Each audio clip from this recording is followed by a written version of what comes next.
ಅಮೆರಿಕದ ಪನಾಮಾ ಬ್ರಿಡ್ಜ್ ಮೇಲೆ ಯುದ್ಧದ ಹೊತ್ತಲ್ಲಿ ಒಂದು ಟ್ಯಾಂಕ್ ಅವ್ರದ್ದು ಡಮಾರ್ ಅಂದ್ಬಿಟ್ಟಿದೆ. ಭೀಕರವಾಗಿತ್ತು, ನೋಡ್ತಾ ಇತ್ತು. ಒಬ್ಬರು ಸತ್ತೋಗಿದ್ದಾರೆ ಡ್ರೈವರ್.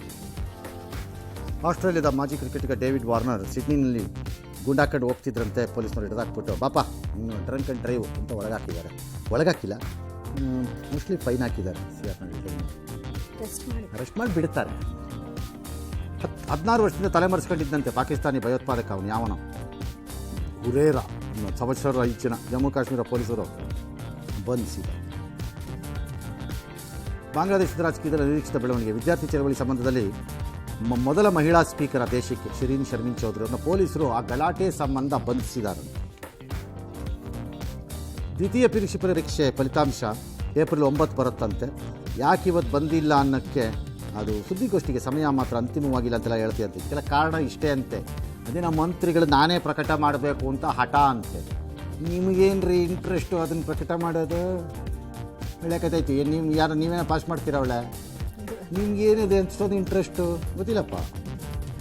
ಆಗಲಿ. ಶಾಂತಿನಗರ ಶಾಸಕ ಹ್ಯಾರಿಸ್ಗೆ ಕೋರ್ಟ್ ನೋಟಿಸ್ ಕೊಟ್ಟಿದೆ. ಯಾಕೆ ಅಂದರೆ ಕಮೆನಿ ಹತ್ಯೆ ಖಂಡಿಸಿ ರೋಡಲ್ಲೇ ಪ್ರತಿಭಟನೆ ಮಾಡಿದ್ರು. ಅದಕ್ಕೆ ಪೊಲೀಸರು ಕ್ರಮ ತಗೊಳ್ಳಿಲ್ಲ, ಅವಾಗ ದೂರು ಕೊಟ್ಟರು. ಅದಕ್ಕೆ ಈಗ ಹೈಕೋರ್ಟ್ ನೋಟಿಸ್ ಕೊಟ್ಟಿದೆ. ನನ್ನ ಪ್ರಕಾರ ದೂರು ತೆಗೆದುಕೊಳ್ಳದ ಪೊಲೀಸ್ನವ್ರಿಗೂ ನೋಟಿಸ್ ಕೊಡಬೇಕಿದ್ರೆ, ನನ್ನ ಪ್ರಕಾರ ಅವ್ರಿಗೂ ಕೊಡ್ಬೇಕು ನೋಟಿಸ್. ಒಬ್ಬೊಬ್ರಿಗೊಂದೊಂದು ಫಾಲೋ ಮಾಡ್ತೀರಾ ರೂಲ್ನ ನೀವು ಅಂತ. 4 ದಿನದ ಹಿಂದೆ ಕಾಣೆಯಾಗಿದ್ದಂತೆ ಪ್ರಥಮ ದರ್ಜೆ ಗುತ್ತಿಗೆದಾರರು ಯಾರ ನದಿ ಶ್ರೀರಂಗಪಟ್ಟಣದ ಕಾವೇರಿ ನದಿಯಲ್ಲಿ ಪತ್ತೆಯಾಗಿದೆ. ಅಯ್ಯಯ್ಯಪ್ಪ. ಶ್ರೀರಂಗಪಟ್ಟಣ ತಾಲೂಕಿನ ಹುಣಸನಹಳ್ಳಿ ಗ್ರಾಮದ ಪವನ್ ಅವರು ಏನೋ ಬಿಸ್ನೆಸ್ ಮಾಡ್ತಿದ್ರು. ಏನಾದ್ರು ಹೆಚ್ಚು ಕಡಿಮೆ ಆಯಿತೋ ಅಥವಾ ಕುಟುಂಬಸ್ಥರೇನೋ ಕೊಲೆ ಅಂತ ಕಂಪ್ಲೇಂಟ್ ಕೊಟ್ಟಿದ್ದಾರೆ. ಯಾವ್ದು ನಿಜಾನೋ? ಲೋಕಾಯುಕ್ತ ಅಧಿಕಾರಿಗಳು ಇವತ್ತು ಬಳ್ಳಾರಿ, ಚಿತ್ರದುರ್ಗ, ಮೈಸೂರು, ಶಿವಮೊಗ್ಗದಲ್ಲಿ ಅಧಿಕಾರಿಗಳು ದಾಳಿ ನಡೆಸಿದ್ದಾರೆ. ಸಿಕ್ಕಾಪಟ್ಟೆ ಯಾರ್ಯಾರ್ದ ಮನೆಗಳಿಗೆಲ್ಲ ಹೋಗಿ ಬಂದಿದ್ದಾರೆ. ಆಯಿತು, ಒಳ್ಳೆಯದಾಗಲಿ ಅವ್ರಿಗೆಲ್ಲರಿಗೂ. ಯಾರಿಗೆ? ರೈಡ್ ಆದವ್ರಿಗೆ. ಯಾಕೆಂದರೆ ಒಳ್ಳೊಳ್ಳೆ ಪೋಸ್ಟಿಂಗ್ ಸಿಕ್ಕತ್ತೆ ಫ್ಯೂಚರಲ್ಲಿ ನಿಮಗೆ. ಯಾಕಂದರೆ ಇವತ್ತು ಲೋಕಾಯುಕ್ತನವರು ನೀವೆಲ್ಲ ಗುಡ್ ಫೆಲಾಸ್ ಅಂತ ಹೇಳಿದ್ದಾರೆ.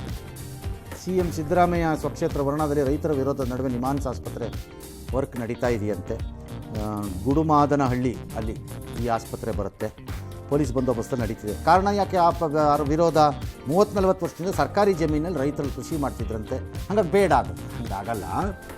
ನೀವು ಸರ್ಕಾರಿ ಜಮೀನು ನಿಮ್ಮ ಪಾಲಿಗೆ ಬರೆದಿದ್ದ ಮೇಲೆ ನಿಮ್ಮ ಹೆಸರಿಗೆ ಅದು ಟ್ರಾನ್ಸ್ಫರ್ ಆಗದೆ ಇದ್ರೆ ಸರ್ಕಾರಿ ಜಮೀನಾಗೆ ಉಳ್ಕೊಳ್ಳುತ್ತೆ. ಮತ್ತು ಅದೊಂದು ಆಸ್ಪತ್ರೆ. ಹಾಗಾಗಿ ಆಸ್ಪತ್ರೆಗೆ ಬಳಸಿದ ಜಾಗದಲ್ಲಿರೋ ರೈತರಿಗೆ ಏನಾದ್ರು ಪರಿಹಾರ ಕೊಡೋಕ್ಕೆ ಸಾಧ್ಯ ಆದರೆ ಅಥವಾ ಬದಲಿ ಏನಾದ್ರು ಮಾಡಿಕೊಡೋಕ್ಕಾದರೆ ಮಾಡಿಕೊಡ್ಬೋದು. ಆಸ್ಪತ್ರೆನೇ ಬೇಡ ಅನ್ಬೇಡಿ. NIMHANS will help that area. Chamarajanagar ಜಿಲ್ಲೆಯ ಬಂಡೀಪುರ ಅರಣ್ಯ ಪ್ರದೇಶದಲ್ಲಿ ರಣಹದ್ದುಗಳು ಕಾಣಿಸ್ತಿದೆಯಂತೆ. ಸಫಾರಿಗರಿಗೆ ಬರೋರಿಗೆಲ್ಲ ಕಾಣಿಸ್ತಾ ಇದೆ. ಪ್ರವಾಸಿಗರ ಕ್ಯಾಮ್ರಾದಲ್ಲಿ ಸಿಕ್ಕಿದೆ. ಪ್ರವಾಸಿಗರು ಫುಲ್ ಖುಷಿಯಾಗಿದ್ದಾರೆ. ಹೌದಾ? ಯಾಕೆ ನೀವು ಸಿಟಿನಲ್ಲಿ ನೋಡಿಲ್ವಾ ರಣಹದ್ದುಗಳನ್ನ? ಯಾವ್ಯಾವುದೋ ರೂಪದಲ್ಲಿ ಎಂತೆಂಥ ರಣಹದ್ದುಗಳಿವೆ. ಛೇ, ನೋಡಿದವರಿಗೆ ಕಣ್ಣಿಲ್ಲ. ಓಕೆ.